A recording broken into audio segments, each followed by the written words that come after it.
Our youth culture is drowning in an identity crisis. We've got grown men saying they identify as 6-year-old girls, men identifying as aliens and even dragons, women identifying as cats. Moms and daughters transitioning to the opposite sex together. We've got guys going into girls' locker rooms and bathrooms, and drag queens are reading stories to children in public libraries, thereby normalizing this behavior of men dressing up in high heels, a wig, a bra, and copious amounts of makeup. Whatever happened to puppet shows and craft day at the library? Why do we need to bring in kitty porn and tampon and Lucy fur to accommodate the 0.001% of the population? Then we have the LGBTQQIAAPP acronym.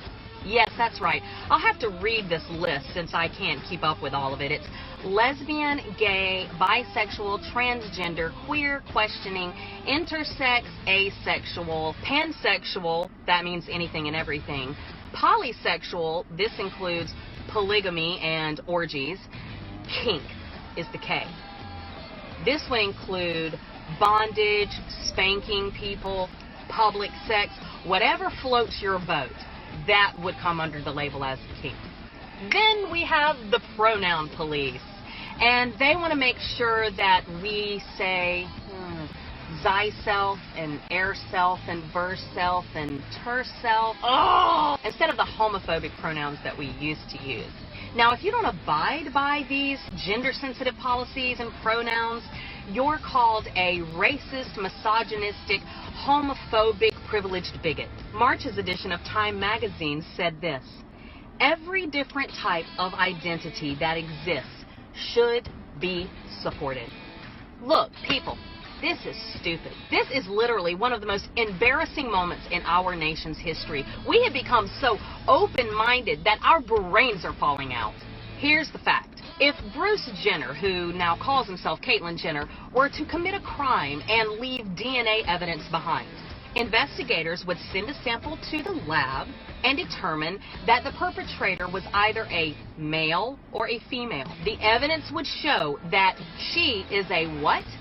A biological male. Yes, that's right. I'm sorry if you don't think that's sensitive, but no matter how big Bruce makes his boobs and how high the heels are he wears, Bruce will always be Bruce. He can't change that. You see, truth and reality and science really mean nothing to the left. People are fighting their true biological identity, and Hollywood and the media are trying to pressure us to celebrate this.